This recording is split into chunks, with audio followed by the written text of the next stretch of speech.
Hello friends, कैसे हैं आप सब। उम्मीद है आप लोग अच्छे होंगे। बहुत दिनों के बाद आज हम लोग फिर से हाजिर हुए हैं आपके लिए बायोलॉजी की क्लास को लेकर के, क्योंकि कई दिन हम अपने कामों से व्यस्त थे, इस वजह से आपका वीडियो आपका लेक्चर नहीं बन पाया था। तो आज से हम लोग फिर से नए सिरे से शुरू कर रहे हैं। और पिछले वीडियो में हम लोग जहाँ से शुरू किए थे, जहाँ तक पढ़े थे, आज के वीडियो में हम लोग वहाँ से आगे तक के वीडियो को पढ़ेंगे। तो पिछले इसमें हम लोग बायोलॉजी क्या है, बायोलॉजी के प्रमुख ब्रांचेस क्या है और बायोलॉजी कहते किसे हैं, इन सब चीज़ों के बारे में हम लोग जान लिए थे। तो आज के इस वीडियो में हम लोग जानेंगे कि, और ये हमारा बायोलॉजी का पहला चैप्टर है, ये चैप्टर नंबर 1 है। और क्या है ये, जिसे हम लोग बोलते हैं जैव पराक्रम एवं पोषण। जैव पराक्रम एवं पोषण को जानने से पहले इसमें वर्ड यूज हुआ है जैव पराक्रम और क्या है, पोषण। तो सबसे पहले जैव किसे कहते हैं या अजैव किसे कहते हैं, इन बातों को पहले हम लोग समझते हैं, उसके बाद फिर हम लोग आगे की बात करेंगे। तो जैव को समझने से पहले हम लोग को दो चीजें बातें आपको समझना होगा कि एक सजीव होता है और एक निर्जीव होता है। दूसरा, इस वीडियो में हम लोग इस चीज़ को भी जानेंगे कि आप डेली लाइफ में भोजन खाते हैं या भोजन खाने के बाद उसका हमारे बॉडी में कैसे पाचन होता है, उसका काम क्या होता है बॉडी में, और वो उससे हमें ऊर्जा कैसे प्राप्त होती है। इन सभी बातों को हम लोग इस वीडियो में जानेंगे।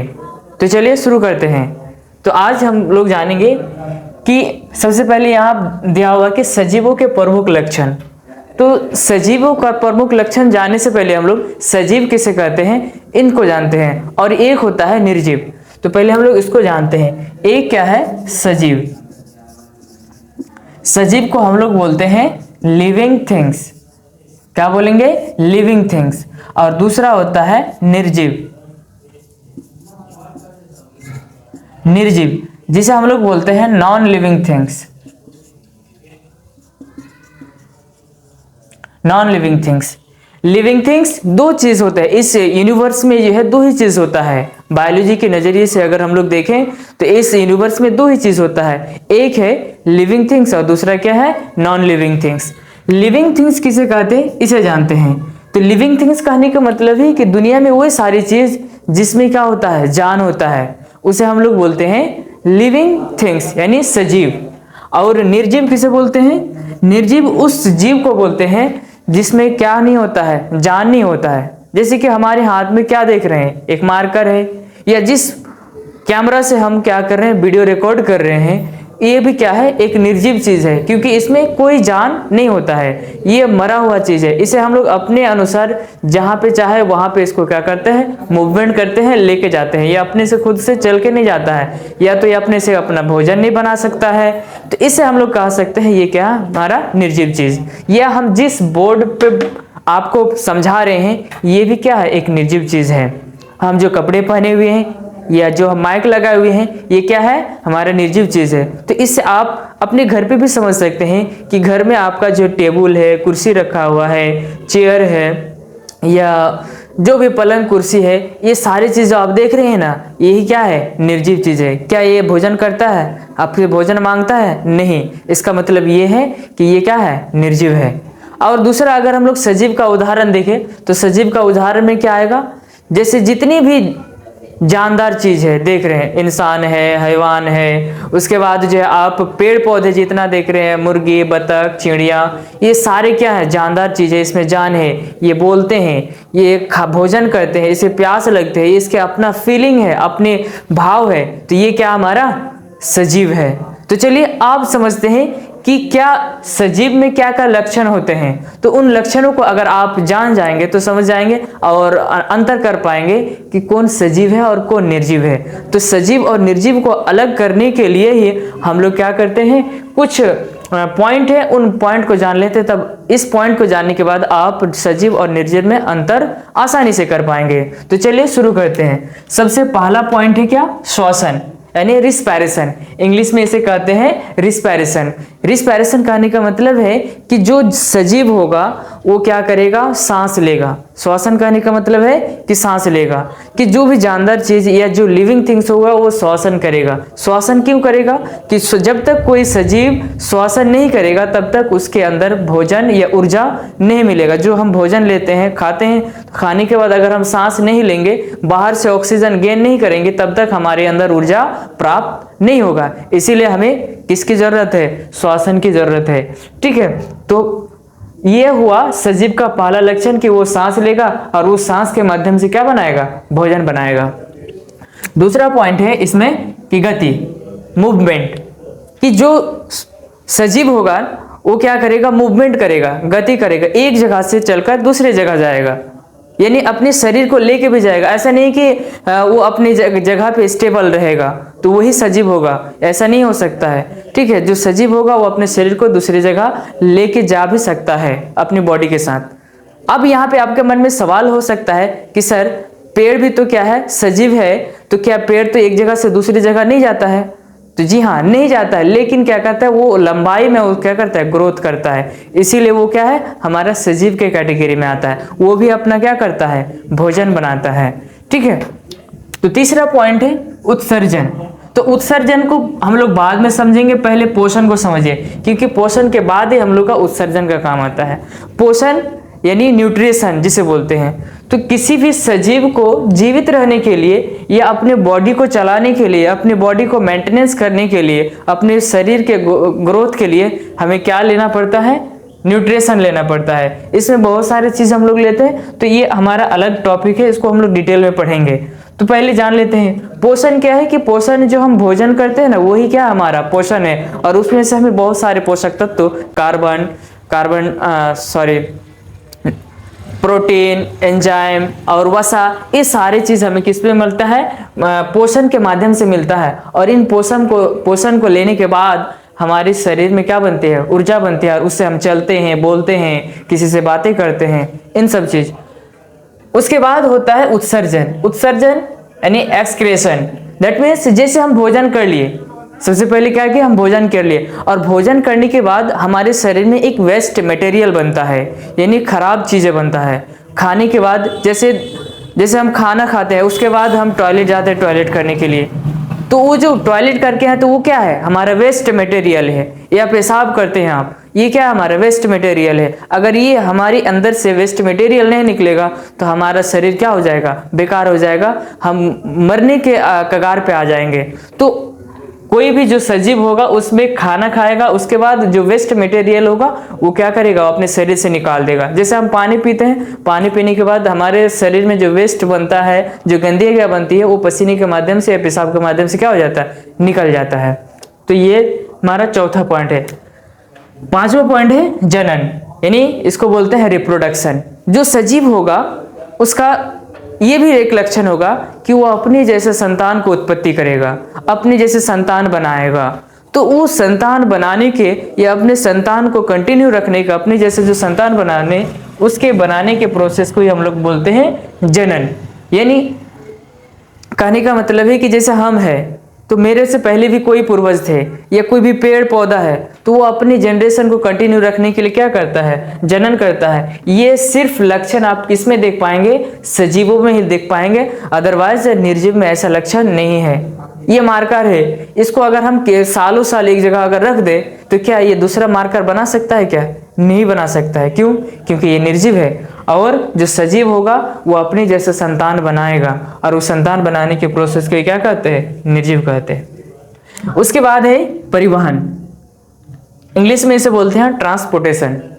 ट्रांसपोर्टेशन का मतलब ये भी होता है कि यहाँ से हम कटिहार से या बिहार से हम मुंबई चले गए, सूरत चले गए, गुजरात चले गए, ये भी एक माध्यम है, ट्रांसपोर्टेशन है। लेकिन बायोलॉजी में ट्रांसपोर्टेशन का मतलब कुछ और है। जैसे कि हम भोजन करते हैं, तो भोजन करने के बाद जो है हमारे पेट में भोजन जाता है, लेकिन उससे जो ऊर्जा मिलती है तो क्या करता है, हमारे शरीर के अलग अलग अंगों तक वो भोजन को क्या करता है, पहुंचाता है। ठीक है, तो अलग अलग जगह तक पोषण को पहुंचाने की प्रक्रिया को ही क्या बोलते हैं, न्यूट्रिशन कहते हैं। जैसे पेड़ पौधे क्या करता है, प्रकाश संश्लेषण के माध्यम से वो अपना भोजन बनाते हैं, और क्या करता है, जाइलम और फ्लोएम होता है जो अपने पेड़ पौधों के अलग अलग हिस्सों तक क्या करता है, उन पोषक तत्वों को पहुंचाता है, जिससे वो पेड़ अच्छा से ग्रोथ कर पाता है।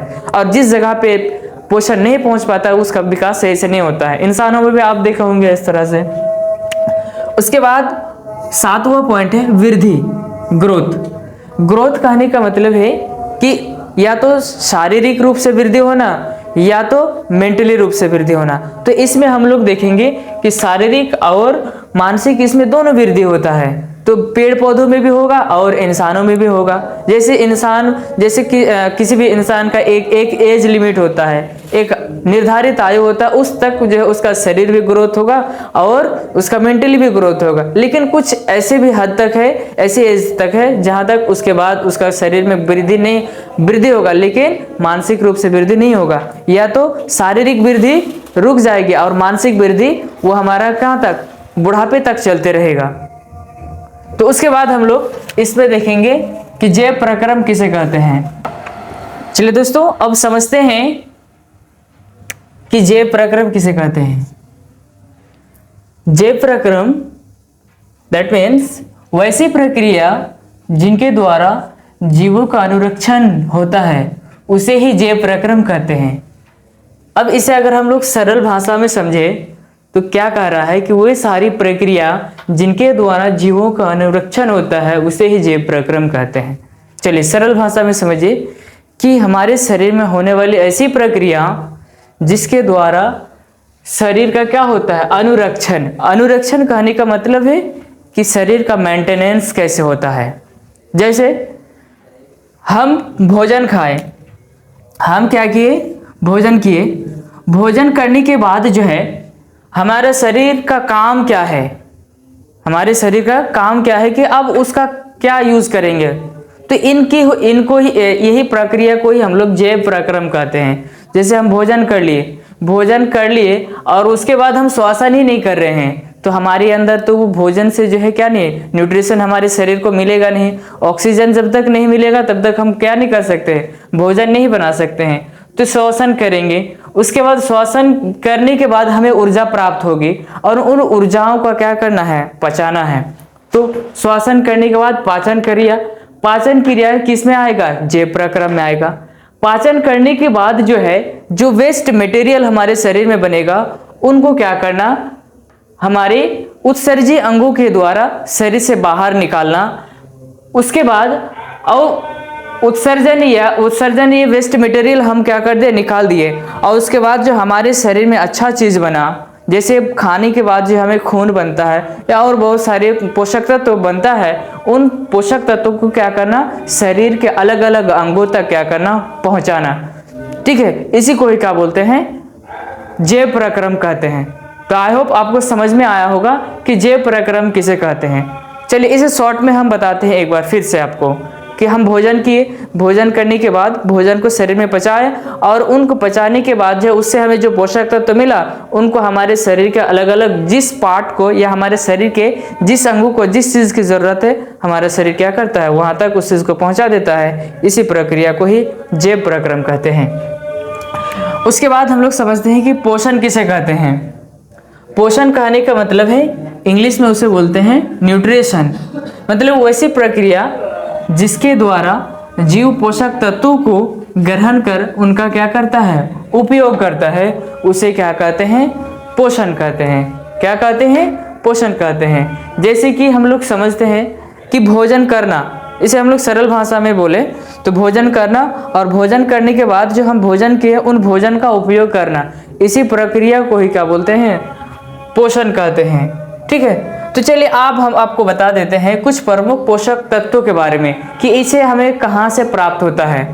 तो पहला है इसमें कार्बोहाइड्रेट। ठीक है, आप तो डेली लाइफ में जो है डेली क्या खाते हैं, कम से कम तो एक टाइम चावल खाते ही हैं। कोई तो ऐसे भी स्टूडेंट है, ठीक है, वो तो दिन भर जो अगर उसको चावल में डुबो कर रख दे तो भी उसका क्या नहीं भरेगा, पेट नहीं भरेगा, उसे रोटी पे बिल्कुल भी इंटरेस्ट नहीं है। तो चावल आप डेली खाते हैं तो चावल से आपको क्या मिलता है, कार्बोहाइड्रेट है। जो लोग भात नहीं खाते, रोटी नहीं खाते, वो लोग सुन लो, रोटी से भी हमें क्या प्राप्त होता है, कार्बोहाइड्रेट प्राप्त होता है। उसके बाद आलू तो आप सबका सबसे ज्यादा फेवरेट है, तो क्या है, आलू से भी हमें क्या मिलता है, कार्बोहाइड्रेट प्राप्त होता है। उसके बाद है वसा। वसा को इंग्लिश में बोलते हैं फैट। जो लोग देख रहे हैं पेट बढ़ जाता है, क्यों पेट बढ़ता है जी, तो तेल का मात्रा आप सबसे ज्यादा करते हैं, इसीलिए आपका क्या हो जाता है, पेट बढ़ जाता है, शरीर फूलने लगता है। ठीक है, इसका सबसे बड़ा कारण है कि फैट यानी वसा, और इससे हम किससे मिलता है, तेल से और घी से मिलता है। जिस आदमी का ज्यादा पेट निकल रहा है उसे बोलिए तेल कम खाया करे, देखिए उनका पेट जो है क्या होने लगेगा, ऑटोमेटिक घटना शुरू करेगा, भले हम लोग का पेट नहीं है। उसके बाद है तीसरा प्रोटीन। ये प्रोटीन क्या करता है, हमारे शरीर को ग्रोथ करने में मदद करता है, शरीर को क्या करता है, ग्रोथ करने में मदद करता है। ठीक है, और हमारे शरीर में जो भी कटे फूटे अंग होते हैं उनको रिपेयर करने में कौन मदद करता है, प्रोटीन। जिसके शरीर में देखिएगा प्रोटीन की कमी होगा उनका शरीर दुबला पतला होगा, और जो है उसके शरीर में कोई घाव होगा तो वो जल्दी क्या नहीं होगा, भरेगा नहीं, उसको लंबे समय तक लगेगा। इसीलिए उसको बोलिए ज्यादा क्या करेगा, दाल का सेवन करेगा, दूध पिएगा और अंडा मछली ये सारी चीज खाएंगे, तभी उनके अंदर क्या होगा, प्रोटीन की मात्रा बढ़ेगी और उसके घाव जल्दी भर जाएगा। इसमें है चौथा विटामिन और खनिज लवण। ये हमें हरे साग सब्जी से मिलता है। हरी साग सब्जी खाएंगे तो आपके शरीर का हड्डी क्या होने लगेगा, मजबूत होने लगेगा। तो आगे हम लोग समझेंगे कि पोषण के कितने प्रकार हैं।